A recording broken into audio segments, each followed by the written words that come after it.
బల్కంపేట వద్ద railway under bridge వద్ద వరద నీటిలో మునిగిపోయి మృతి చెందిన మహ్మద్ షర్పుద్దీన్ కుటుంబాన్ని ప్రభుత్వం ఆదుకోవాలని సనత్నగర్ ఎమ్మెల్యే తలసాని శ్రీనివాసయాదవ్ డిమాండ్ చేశారు.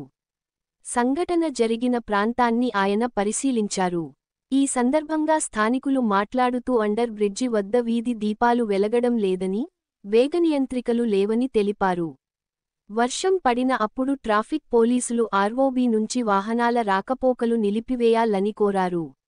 అనంతరం తలసాని మాట్లాడుతూ మృతి చెందిన వ్యక్తి కుటుంబానికి ప్రభుత్వం 10 లక్షల రూపాయలు మేరకు పరిహారాన్ని ఇవ్వాలని డిమాండ్ చేశారు. తమవంతుగా కూడా సాయం చేస్తామని చెప్పారు. ఈ కార్యక్రమంలో వివిధ విభాగాల అధికారులు తదితరులు పాల్గొన్నారు.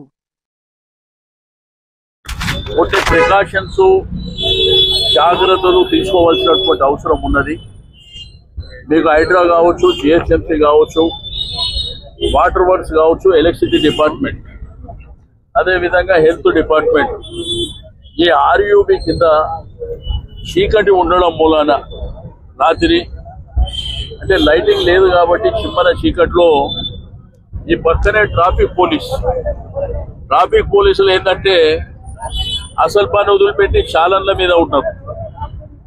వాళ్ళ పక్కనే ఒక 5 మంది వచ్చిన వెహికల్స్ అన్ని చాలన్ చేయడానికి వాళ్ళని ఆపేటువంటి ప్రయత్నం జరుగుతుంటే ఈ షర్ఫుద్దీన్ అనేటువంటి పిల్లోడు 25 సంవత్సరాల వయసు, అతనికి ఒక పాప, వాళ్ళని పోలీసులను తప్పించుకునే ప్రయత్నంలో స్పీడ్గా వచ్చి ఇక్కడ పడిపోయి మరణించినటువంటి సందర్భం రాత్రి జరిగినటువంటి సంఘటన. బట్ ఏదేమైనప్పటికీ అతనికి వెంటనే 10 లక్షల రూపాయలు మరి ప్రభుత్వం ఇవ్వాలని చెప్పి నేను డిమాండ్ చేస్తున్నా. నేను డీసీ గారికి చెప్పిన, అదేవిధంగా మున్సిపల్ కమిషనర్ గారితో కూడా నేను మాట్లాడుతూ వెళ్ళేటప్పుడు ఒక ప్రాణాన్ని అయితే అనవసరంగా ఒక ప్రాణం అయితే పోయింది. అయితే ఫర్దర్గా తీసుకోవాల్సినటువంటి జాగ్రత్తల విషయంలో నేను ఇప్పుడే డీసీ గారికి చెప్పిన, ఇక్కడ ఒక రిటర్నింగ్ వాల్ కట్టుకోవడం, ఇక్కడ స్పీడ్ బ్రేకర్లు వేసుకోవడం, ఇక్కడ ఉన్నటువంటి వెంట్ కానీ అక్కడ సైడ్ ఉన్న వెంట్కు నీకు లైటింగ్ వేసుకోవడం, దాంతోపాటు బాగా వర్షం వచ్చినప్పుడు ఈ సగం కంటే ఎక్కువ ఆర్యూబీ ఒక సముద్రం లాగా ఒక చెరువు లాగా తయారవుతుంది కాబట్టి ఎదురుగా కుక్కట్పల్లి నాలా ఉన్నది.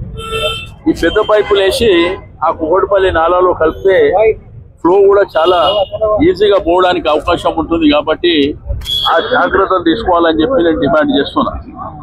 బట్ వర్షాలు టీవీలలో పేపర్లలో చూసినప్పుడు మేమందరం అలర్ట్గా ఉన్నాము, అన్ని డిపార్ట్మెంట్ అలర్ట్గా